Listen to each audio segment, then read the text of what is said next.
Good evening, ladies and gentlemen. Tonight is the last of this series of plays by Alun Owen. It is called Emlyn, and it stars Paul Schofield. Mary MacNeil has moved on again. She's left the brisk world of the new London skyscraper office and the new London man for the old-fashioned world of law courts, legal chambers, and barristers. A world where men and women busy themselves, not telling lies exactly, heaven forbid, but gently bending our laws to fit the truth that will benefit their clients most. A world of precedence and order, Mandarin manners and establishment cool, where success equals status, social and financial. A world where, of all places, a girl should feel the game is biased in her favor at last.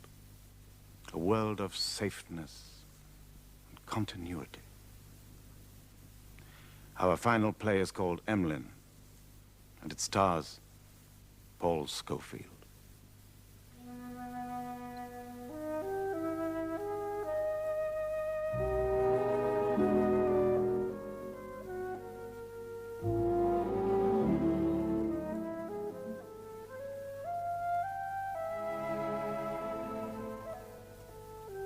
So much for the police evidence. And indeed, that would seem to be a factual review of the salient features of the case.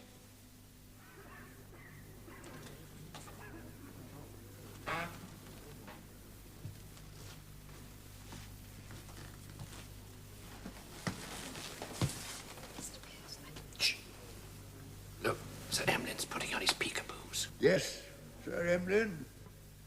Your Lordship will forgive me, I'm sure, when I explain that once again the enormity of the responsibility of the jury came crowding in on me, and for a moment I was in awe of that responsibility. Yours will be the decision and the resultant verdict, and there are many ways of arriving at that verdict.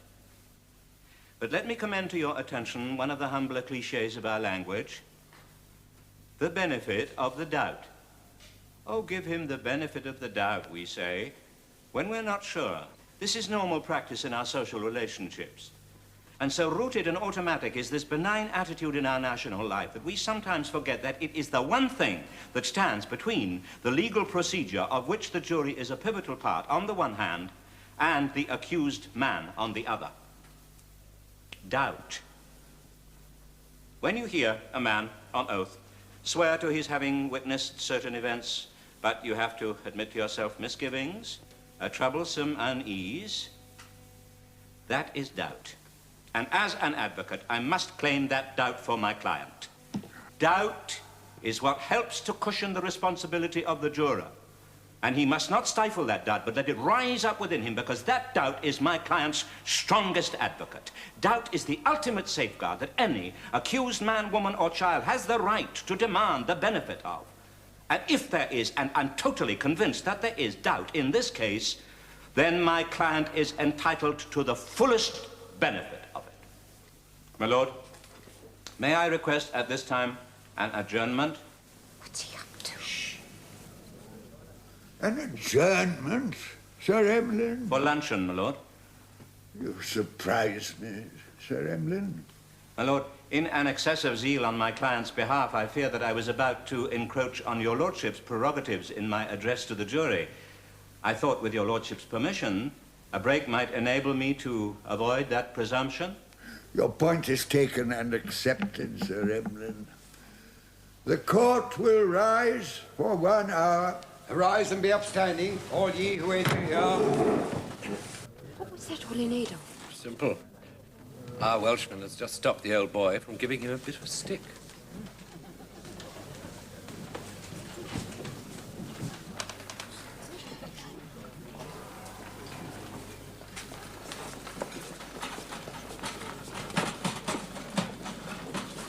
Really, Charles. Charles, I can't make up my mind. Yes, sir. All your goodies tempt me. Yes, sir. And today this is hardly a menu. It's more an incitement to the pleasures of gluttony. Yes, sir. You ought to be ashamed to put this anthology of table poems into the debile hands of a mere dieter. Yes, sir. But I think I can resist its blandishments and be safe with a glass of hock, an omelette au finale, followed by a peach and a single portion of bel paese. Bel paese, sir. Quite right, Charles. Altogether too ostentatious. Little Cheshire cheese. Yes, sir. Oh, Charles, I'm expecting my secretary. Yes, sir. She won't be eating with me. Of course not. Quite. So if you could just remove the cutlery in order to save any... Of course, sir.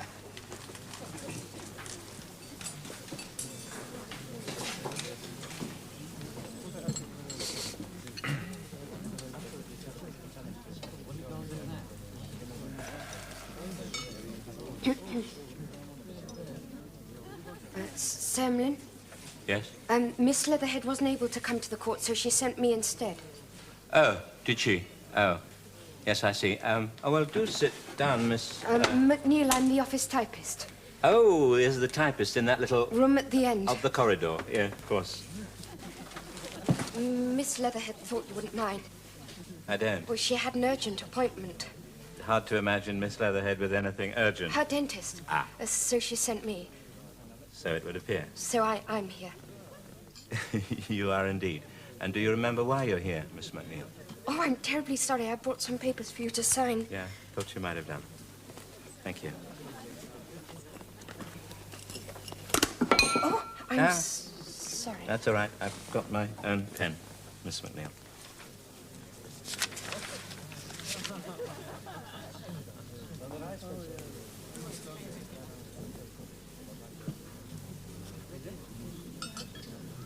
I'm sorry. Why? What? Why are you sorry? I was being nosy. Well, don't be. Nosy? No. Sorry. Oh, all right, I won't be. Oh, is this your lunch hour? Yes. Oh, my dear girl, this is absurd. You must have some lunch. Charles? Here. Of course, Charles. Yes, sir. Charles, lay a place for this young lady. She's given up her lunch hour to bring me these ridiculous papers. Of course, sir. Oh, this is very kind of you, Sir Emlyn, but I don't think I... Is it? Well, if you say so, must be. I wouldn't like to see myself contradicting a lady. But I'm not a lady. I'm only a girl. Yeah, I suppose you are. Must be delicious for you. It's all right, Miss MacNeil. I'm flirting with you, that's all. Oh, well, that's all right. What did you say? You heard me. I'm proposing to have a happy little lunchtime flirtation with a very pretty girl. I hope we'll enjoy it.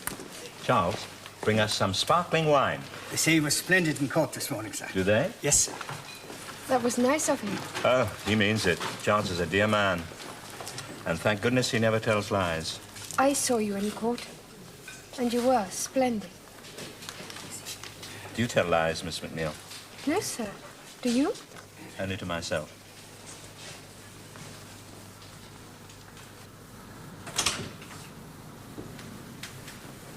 Oh, Toby. You don't knock anymore. No, Emlyn, I don't. What can I do for you? What I always admire about you English is your refusal to waste time on the niceties of incidentals, preferring to address yourselves to the earnest immediate. And what I find irritating about the Welsh are their convoluted sentences and oriental manners. Oh, you see us as the Japanese of Europe, do you? Emlyn, what is it you want? Our little administrative matter that you, with your mania for minutiae, will solve in a trice. Then why don't you talk to Turner?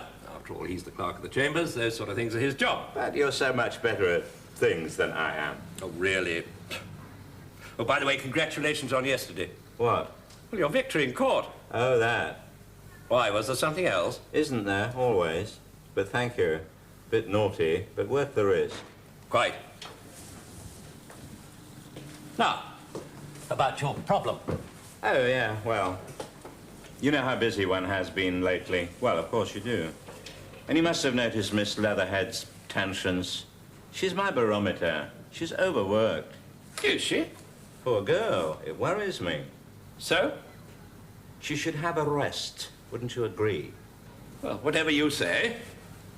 Yes, well, I'm proposing to give her a couple of weeks' holiday. Then you'll need a temp sec. Oh, what? Temporary secretary. I may well have done until a few moments ago, but I can tell you now no temp sec is going to enter my life. Haven't they got someone to spare? Depends on who you had in mind. Well, there must be a spare girl. Place is teeming with them. Don't think so. Well, how about... Yes? Well, there's a girl in the little room at the end of the corridor. Oh, Miss MacNeil. She's the typist.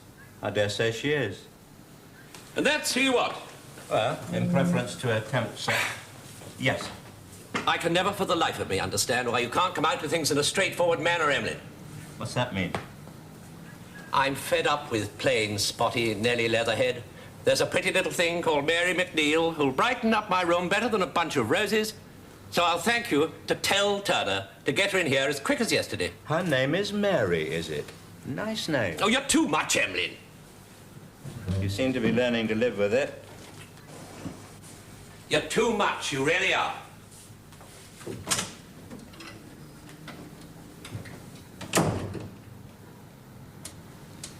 Mary MacNeil, I want you. No, I don't. Yes, I do. Oh, I don't know what I want. Unless it's Mary MacNeil, and to be 24 with Mary MacNeil. Ah, who wants to be 24? It's Mary MacNeil and buying her things, expensive things that cost me nothing, and bringing her to my will, or letting her.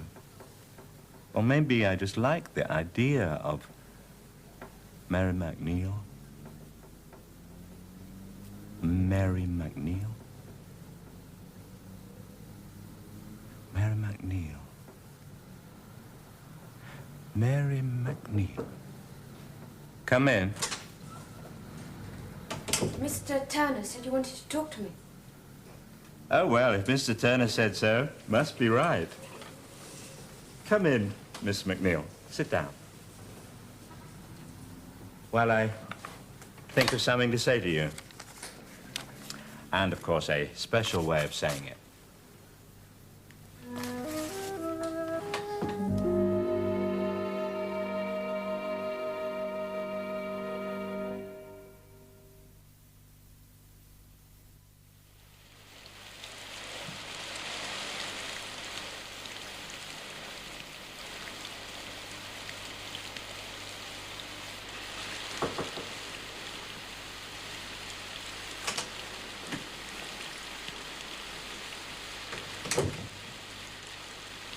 They're finished.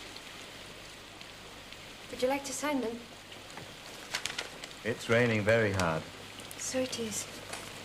Hadn't you noticed? Oh, I'm afraid not. I've been too busy. Am I a slave driver? Oh, no, you just make everything seem so urgent. I want to get on with it. Is that good? I don't know about being good, but it makes me feel very important. You are. No, not really. But it's marvelous to be conned painlessly into thinking I am. I don't know that I like you thinking of me as a confidence trickster, Miss MacNeil. Oh, I don't, Sir Emlyn. Then how do you see me? A Welsh wizard. A strict descendant from Merlin. Is Mr. Pierce still here? Nobody's here. They all went over an hour ago. Did they? Yes, sir. I've got the office key. Then there's only you and me left. Yes. Intriguing. I tell you what. Let's be wicked and have a large drink each.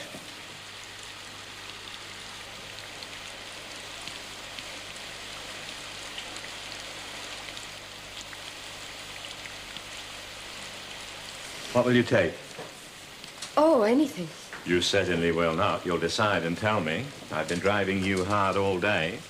Now you're being entertained, and your any caprice will be my duty, madame. Any suggestions?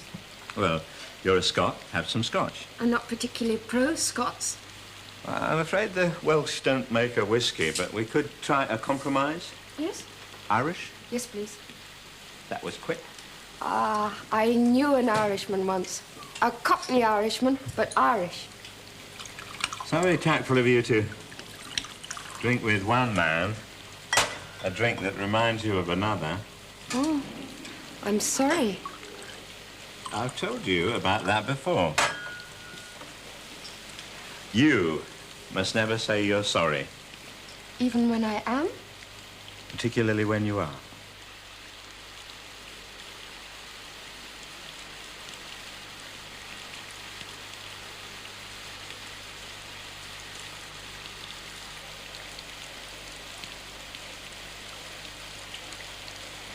You love playing games, don't you? It's an occupational hazard. I enjoy playing games because I'm a barrister, although maybe I'm a barrister because I enjoy elaborate games. Either way, I'm a gamester. But your trials aren't games. They have to be. It's like a surgeon. He cuts flesh, but he don't allow himself to think of that flesh as being a person. It could be literally fatal. I play intellectual games with the legal system, not justice, the actual written law. I'm involved with rules, circumnavigations, technicalities, and like all really good games, I enjoy the game for the game's sake, and it's lovely when you win. That seems so cynical. No, practical and unromantic maybe, but I should regret cynical. You're an enormous pleasure to look at. You're flirting again. I'm doing my damnedest. Do you mind? No, not really. It's very pleasant. You make me feel very grown up. But why me? I suppose because you walked into that restaurant at precisely the right moment on the right day, and I looked up and saw your hair in a slant of light, and it was perfect. Oh, your voice. It's too much. What's the matter with it? Nothing, it's too reassuring. Yes. You do alarm easily, don't you? Do I? And you're guarded. Well, it's not unnatural after all. Yes? You're a very famous man. You're titled, probably rich. Oh, I think I am. And very dolly to look at. And I'm worried about it. Why? I don't really know what you want from me. What are you prepared to give? I have got to go. Don't. I'm afraid of you. Don't be. You've got under my guard. And I don't like men who can do that. Are you so experienced? I would have thought not. I want to go. Why? Because my calves are trembling and I'm... About to be kissed. Am I? Oh, yes, I think so.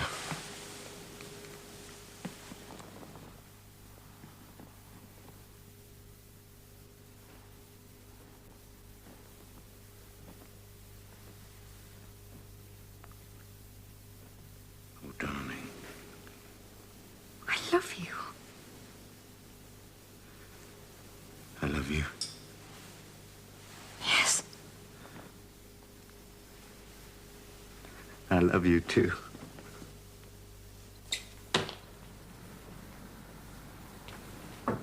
Adelante. Oh, Toby. You've resumed the knock. I thought it better. Oh, Toby, I'm going down to the West Country this afternoon for the assizes. So I gather. Why so early? I thought it would be a pleasant little weekend before a lot of unpleasant work. I don't like sex cases. I see. You taking Miss MacNeil with you? My secretary. What a very good idea. Oh, and Toby, if I drove her down with me, it would save the firm her train fare on Monday. Well, that is one way of looking at it. Well, my dear Toby, you're the one who's always questioning the Chamber's expenses. Oh, somebody has to. Of course. Well, that's settled. Just a point. Who'll be paying for her weekend? I've got a lot of preparatory work before Monday, you know. Oh, I'm sorry. What does that mean? Well, work does tend to spoil pleasant little weekends before a lot of work. Well, I'll see you when you get back. Oh, Emlyn. Toby? She seems a very nice kid. She is. So you're suited? We'll see how it goes, eh? Oh? After all, she's only a temp sec. I'm not quite sure how permanent she could become. Yet. You will tell Turner, won't you?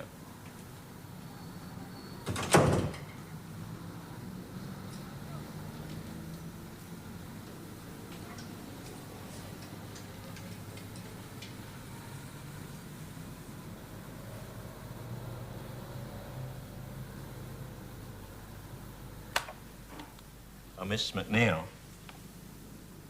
I've just had a word with Mr. Piers, and he thinks it'd be a good idea if you came down to the West Country with me today. Don't bother about a ticket. We'll be driving down. I hope this won't inconvenience you too much, Miss MacNeil. Not at all, Sir Emlyn. I love you.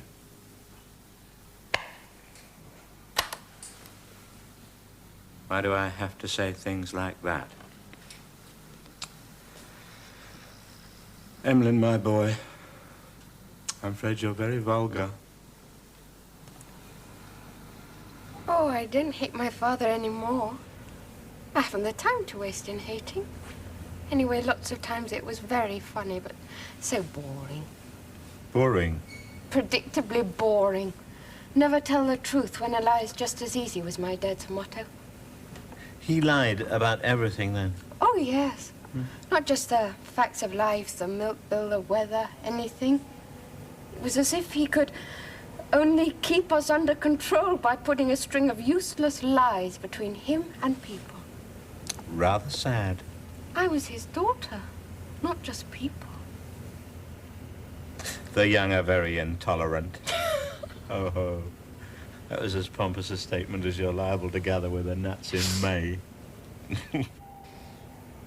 And the Cockney Irishman? Oh, that was something else. He was all right. I just wasn't ready for him. And me? Oh, you're different. How clever of you to say the one thing I wanted to hear. Well, you are. Tell me about me. You're lovely. You make me laugh. You make me feel important. You make me feel a glamorous part of the grand world. You dazzle me. Dazzle you? How? I'm beginning to expect things again. Kindly explain that curious statement, miss. When I left home, I made up my mind I was owed nothing. You know how people, when they get angry with things, they say the world... Things. Life. Yeah, things. That they say the world owes me and I'm going to collect. And it's all very dramatic and bitter and rather silly. Well, I haven't felt like that since I left my first job. You know, I decided I was owed nothing. The way things looked, I wouldn't get anything, so there'd be no disappointment. Only since you... it's all changed. Oh, dear. Oh, it's all right, Emlyn. Knowing you is enough. Without doing much, you make me feel very safe. If a temp sec ever can feel safe. Yes, we must do something about that.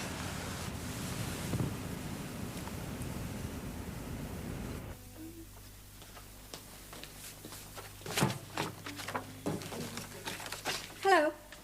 Oh. Hello, Miss MacNeil. Hello, Mr. Pierce. Yes, hello. Well, can I do anything for you? Not really. Did you enjoy yourself in the West? Oh, yes, it was the best week. I'm glad. Oh, Mary, Yes? Sir Emlyn isn't coming into the office today. What? No, he's had to go to Geneva. His wife is there with the children. You didn't know? No, of course you didn't. He didn't mention it last night. He's been booked on the plane for several days. No. Oh, yes. How long have you known Sir Emlyn? Why? I've known him since he was at Oxford. Yes, I know. He's a strange man. Yes? No, Mary, he's worse than that. He's not very nice. I beg your pardon? He's brilliant, but he kids himself. He only means it when he says it. He plays games and he enjoys winning, but he's not really very nice, I'm afraid. Where's all this going to? Well, Emlyn has this habit of walking out on things he can't or won't cope with, and that's when old Toby or Miss Leatherhead or even his wife comes on the scene. Well, say it. Well, Emlyn isn't here. It appears that Miss Leatherhead is coming back tomorrow. I so don't believe you. I'm afraid I, unlike Emlyn, make a habit of the truth in my dealings with people. But he loves me. No. No, you love him, but you see, Emlyn doesn't really want that. But Of course, there is a letter, and the little room at the end of the corridor. I'm really only the messenger boy. Go away.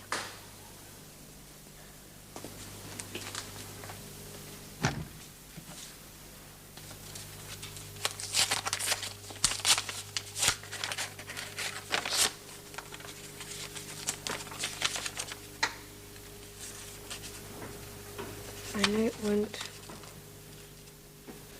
It's for the best.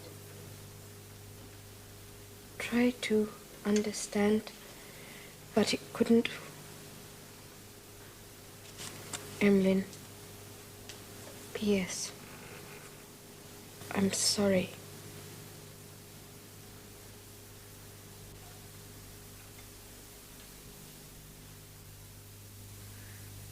Sorry?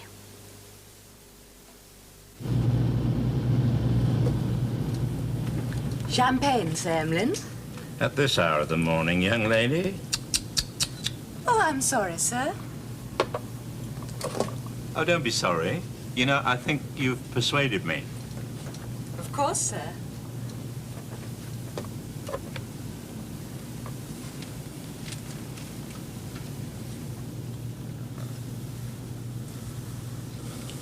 It's all right. I'm only flirting with you.